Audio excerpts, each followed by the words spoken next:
Hi everybody, I'm Kimberly Edwards from cookingwithkimberly.com, and tonight I'm going to show you guys how to cook some greens, and not just any greens that you probably wouldn't even think of using. So check it out. I bought these amazing radishes at Harvest Barn Country Markets today. Now, if you haven't gone there and you don't live in Ontario, I'm sorry, I apologize. But if you live in Ontario, Southern Ontario, go to St. Catharines or the Niagara on the Lake, Harvest Barn, they have the most gorgeous radishes this week. They were like that big, like a heart. They're enormous, gorgeous. So I'm roasting those bad boys up with some beets and some scapes that I also got from there, some great scapes, and some parsnip actually. So it's like fall and winter meet spring and summer in my oven. It's an amazing thing. It smells heavenly in here. But hey, don't get rid of those radish greens. Don't waste your radish greens. You can use them for all kinds of lovely things. So I've just chopped them off the top, no big deal. And make sure you have fresh ones. Like if you go to your grocer and you get radishes, make sure you come right home, wash all that stuff off, chop the leaves off, separate them, or use them immediately, okay? Otherwise, it's gonna, they're just gonna kind of go and you're not gonna want to use them anymore, okay? So these look great and I'm happy. I'm going to go rinse them under cold water well, because radishes have a tendency to be very dirty in their leaves and stuff because they're right in the ground. That's where they come from. And the leaves are very close to the ground. I mean, look at that stem. It's right there on the ground, right? That's what I thought. So check it out. We're gonna go wash this and I'll be right back. Okay, they're ready. There's really no more preparation other than making sure that you've sorted through them and there's no really ugly looking ones. You got me? If the ends, look gross, cut them off. Whatever. All right, on my stovetop behind me, I have a large saucepan. I have about 1 tablespoon of olive oil in there, just coating the bottom of everything. Hold on. 1 tablespoon of olive oil. I'm gonna put 1 tablespoon of butter in the bottom, and I'm gonna let that just like melt in there and marry and get all happy. And I'm gonna check on this other food and I'll be right back. Okay, so all is well. My vegetables look delicious. Everything's going perfectly. I'm roasting some peppers as well, so I'm prepared for the week with some really great roasted peppers for all kinds of recipes. Now my butter and my olive oil are mixed together. It's a beautiful thing. We're gonna keep this real simple. You can chop up some onion, you can chop up some garlic if you want, you can even chop up ginger if you really like, but I'm not doing that. We're gonna do butter, olive oil, salt and pepper. It's pretty much the whole theme of the entire evening, okay? I've got this really great produce. That's the whole reason. I have great produce. It's really fresh. I just wanna taste that. That's what you've been waiting all year for. You doctor up all the nasty produce you get in your grocers all winter long, sorry, but that's the truth. You get subpar vegetables in your grocer most of the winter, at least here.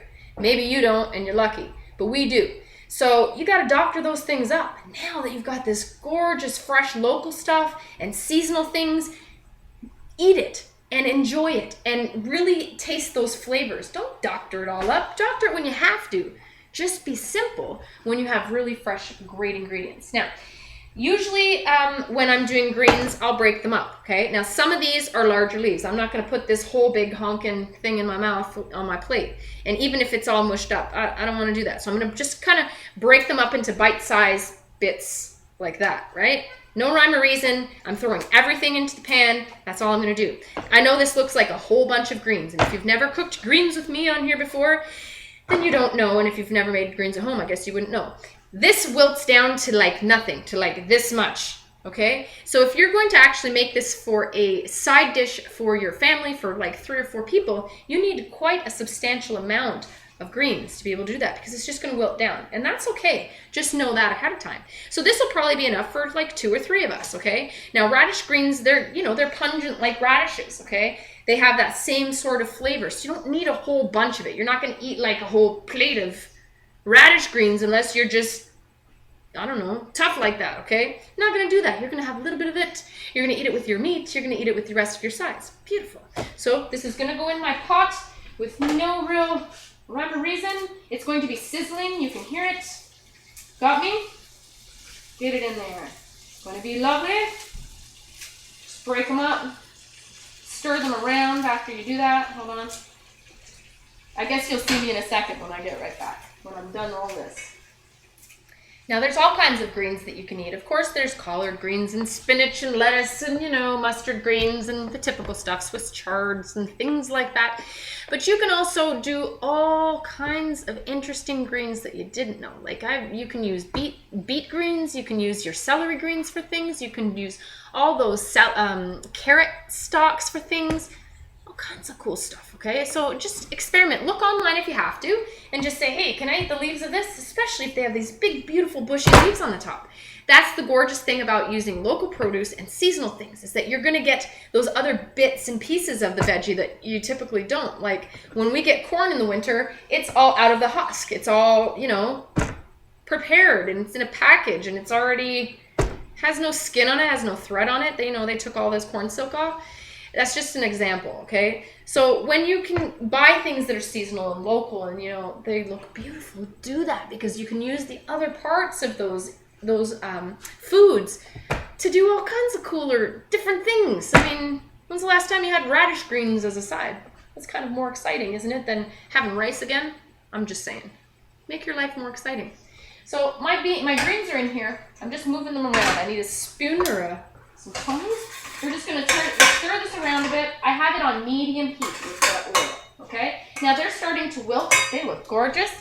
I'm going to throw some salt and pepper. I ground up some really great peppers from all over the world. I have some long pepper and grains of paradise in here, some camp hot pepper, and it's in my black pepper mix, I guess, for the weekend. It's Canada Day weekend here in Canada.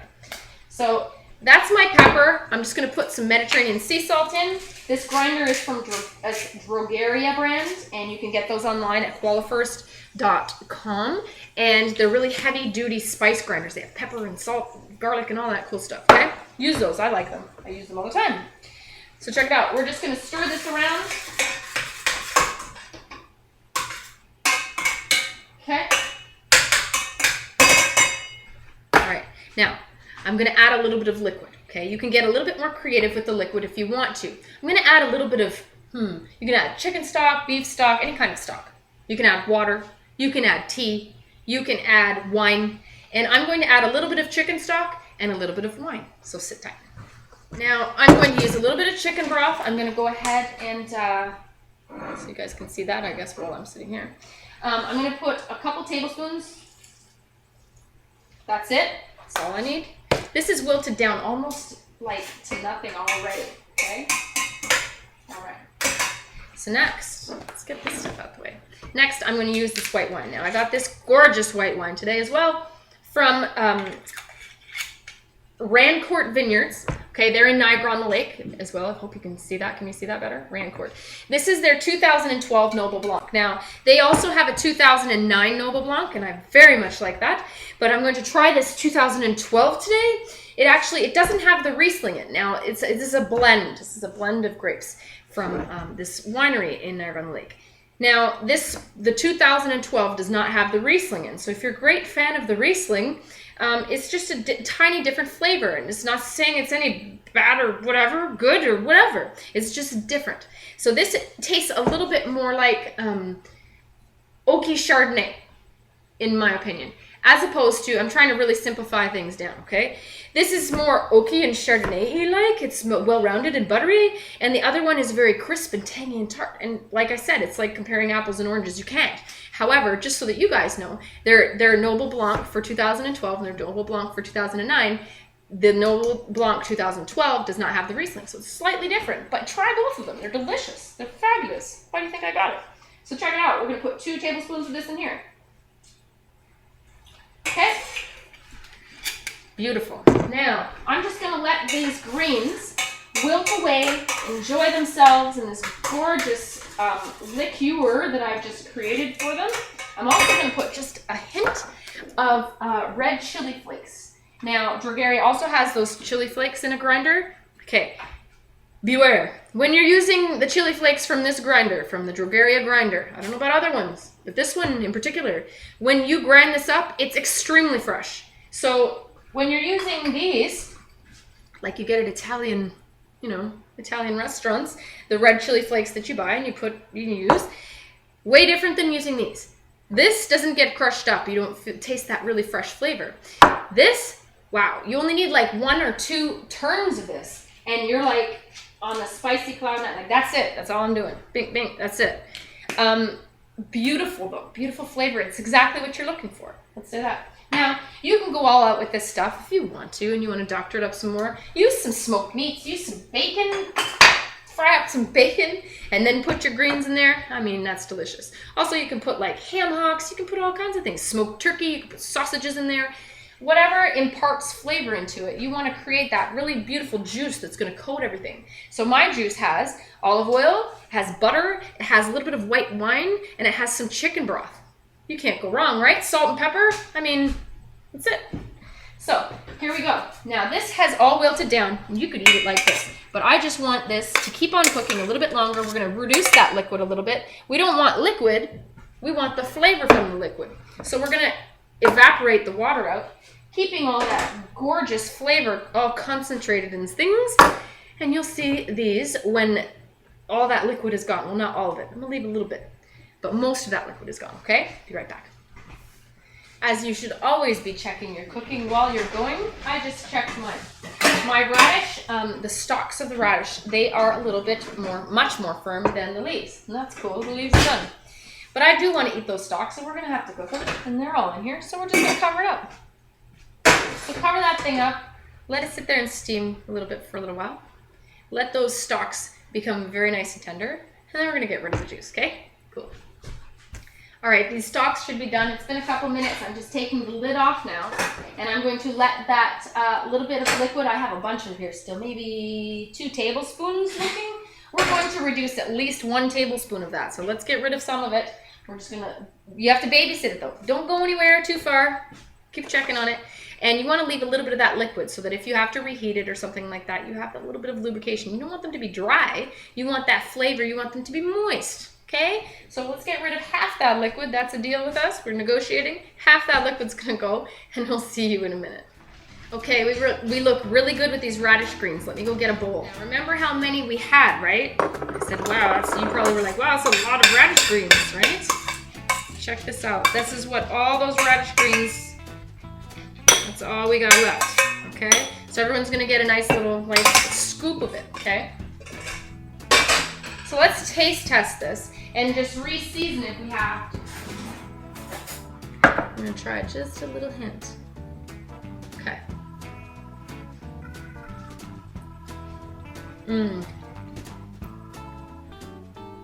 Wow, those are serious.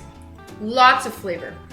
The spice is super spicy. I almost wish I only did one turn of that thing. It's hot, but it's really good. Now these are kind of bitter. These are very strong. So it might be an acquired taste, okay? Now, if you want to jazz it up a little bit, you could do creamed greens. You can put cream in it. You can mush them all up, whatever. Or you can put some more butter in, etc., right? I'm gonna coat those with just about half a teaspoon of butter. Can't do that. Here we go. I'm gonna stir that through. That should mellow out just a little bit. Plus we used that wine, right? So it was a little bit tangy. And that's okay because that's what radish greens are all about. That's the whole point. Lovely. Okay, let's try a little bit more of this. Take it out with a spoon on my fork.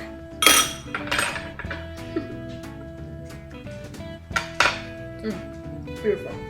I love that. Okay, we're also gonna add just a hint of salt. Boom. That's it.